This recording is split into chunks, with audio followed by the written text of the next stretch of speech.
Apa kabar adik-adik semuanya? Kak Citra berharap kalian dalam keadaan yang baik, sehat, dan siap untuk belajar ya. Hari ini kita akan belajar bersama-sama untuk mata pelajaran tematik kelas 1. Kita belajar di tema 4, keluargaku, subtema 3, keluarga besarku, pembelajaran yang ketiga. Mari adik-adik kita belajar dengan penuh semangat ya. Di sini ada keluarga Udin yang sedang berkumpul bersama. Berkumpul bersama keluarga besar. Udin rajin mengunjungi kakek dan nenek. Udin senang berkumpul dengan keluarga besar. Kakek dan nenek sudah tua, tapi kakek dan nenek sehat. Udin sangat menyayangi kakek dan nenek. Udin bersyukur kepada Tuhan. Adik-adik, apakah kalian memiliki kakek dan nenek? Nah, kalian patut bersyukur kalau memiliki keluarga besar. Jadi, kalau kita memiliki ayah, ibu, kakek, nenek, paman, bibi, itu semuanya adalah pemberian Tuhan. Maka kita patut bersyukur atas keluarga besar kita. Udin memiliki keluarga besar yang saling menyayangi.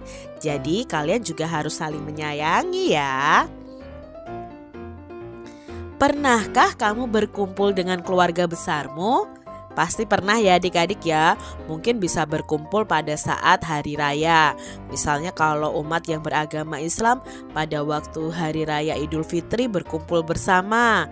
Lalu untuk yang agama Katolik Kristen pada waktu Natal berkumpul bersama. Nah, itu pasti rasanya sangat menyenangkan ya. Kapankah itu? Ya mungkin waktu kalian berhari raya bersama ya. Kalian berkumpul dengan keluarga kalian. Apa saja yang kamu lakukan saat berkumpul bersama keluarga besarmu adik-adik? Mungkin bisa bermain bersama, makan bersama, ngobrol bersama, nonton televisi bersama. Itu kalau kita berkumpul dengan keluarga besar itu pasti ramai dan mengasyikkan adik-adik. Nah, Udin sedang memperkenalkan ayahnya di depan kelas. Ini cara Udin memperkenalkan ayahnya. Selamat pagi, namaku Udin. Ayahku bernama Rahmat. Ini ucap Udin memperkenalkan ayahnya di depan kelas. Coba adik-adik tirukan perkenalan Udin ini. Kenalkan ayah kalian masing-masing coba. Misalnya, selamat pagi, namaku Citra. Ayahku bernama Sugianto. Misalnya seperti itu. Adik-adik coba ya. Pilihlah kalimat perkenalan yang tepat di bawah ini dengan memberi tanda centang pada kotaknya. Nah, ini adalah kalimat-kalimat perkenalan yang kita bisa cari tahu apakah ini kalimat perkenalan atau bukan ya. Nah, dengan memberi tanda centang. Yang pertama, halo, siapa namamu? Apakah ini kalimat perkenalan adik-adik? Ya, ini adalah kalimat tanya perkenalan ya. Kalau kita ingin mengenal orang lain, kita bertanya namanya.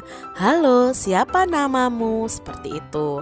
Yang kedua, perkenalkan, ini kakakku bernama Mutiara. Apakah ini juga perkenalan? Ya, ini kalimat perkenalan adik-adik. Yang ketiga, siapa nama ibumu? Nah, kalau kalian bertanya siapa nama ibumu, berarti itu juga kalimat tanya perkenalan. Jadi ini juga termasuk dalam kalimat perkenalan. Halo, teman ini adalah sepupuku bernama Adit. Ini juga kalimat perkenalan. Bolehkah aku tahu siapa namamu? Nah, ini juga kalimat tanya dalam perkenalan. Jadi kalian bisa bertanya kalau ada teman baru, bolehkah aku tahu siapa namamu? Seperti itu. Adik-adik, Udin sedang berkunjung ke rumah kakeknya. Di rumah kakeknya ada sebuah tali karet. Udin ingin tahu berapa panjangnya. Nah, Udin mengukur panjang tali karet tersebut. Udin mengukur tali karet dengan jengkal tangannya. Bagaimana sih Kak Citra mengukur panjang benda dengan jengkal tangan? Yuk perhatikan di sini. Nah, adik-adik, anggota tubuh kita itu bisa digunakan untuk mengukur panjang suatu benda. Contohnya di sini ada jengkal tangan.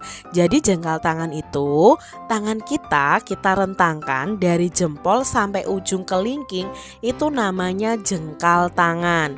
Nah, di sini ada lagi contohnya adalah depa. Depa itu berarti kita merentangkan kedua tangan kita, ya, seperti gambar ini.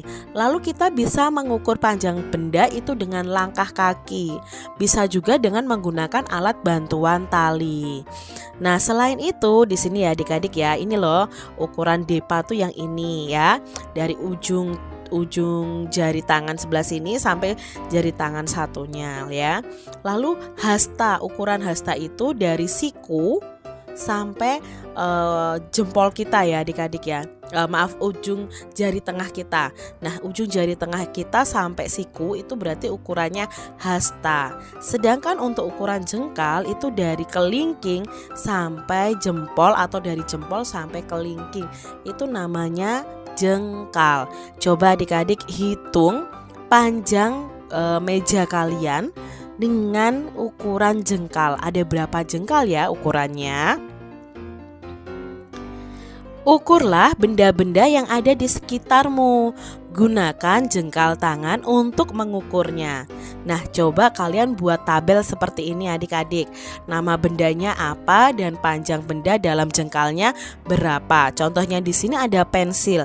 Pensil itu panjangnya hanya 1 jengkal tangan misalnya. Nah, panjang suatu benda kalau kita mengukurnya dengan jengkal tangan pasti berbeda-beda. Tangan Kak Citra, jengkal tangannya pasti lebih panjang daripada adik-adik semuanya. Tergantung besarnya tangan kita. Jadi jengkal tangan, depa, hasta, langkah itu adalah alat ukur panjang yang tidak baku. Ya, karena alat ukurnya apa? Berbeda-beda sesuai dengan panjang jari tangan kita. Kalau hasta ya sesuai dengan panjang dari siku ke jari tengah kita yang paling panjang. Kan setiap orang berbeda-beda, maka disebut sebagai alat ukur panjang tidak baku. Coba adik-adik ukur ya benda-benda di sekitar kalian dengan jengkal tangan. Benny berkunjung ke rumah kakek untuk mencatat anggota keluarganya. Kakek bercerita tentang anak dan cucunya. Benny juga mencatat pekerjaan saudaranya. Ceritakan mengenai pengalamanmu bertanya kepada salah satu anggota keluarga besarmu. Siapa yang ditanya? Coba misalnya kalian bertanya kepada orang tua kalian, boleh. Lalu apa nama panggilannya di keluarga? Apa pekerjaannya? Apa beliau sudah berkeluarga atau belum? Siapa saja anggota keluarganya? Nah, adik-adik coba bertanyalah kepada salah satu keluarga besar kalian ya, anggota dari keluarga besar kalian. Siapa yang ditanya, apa nama panggilannya, apa pekerjaannya, apakah sudah berkeluarga atau belum, siapa saja anggotanya. Kalian bisa meminta tolong kepada orang tua kalian, ayah atau ibu kalian untuk mendampingi kalian bertanya mengenai anggota keluarga besar kalian. Demikian tadi adik-adik pembahasan kita di tema 4, subtema 3 pembelajaran yang ketiga. Semoga video pembelajaran ini bermanfaat ya untuk adik-adik semuanya. Dan sampai jumpa lagi di video pembelajaran Kak Citra selanjutnya.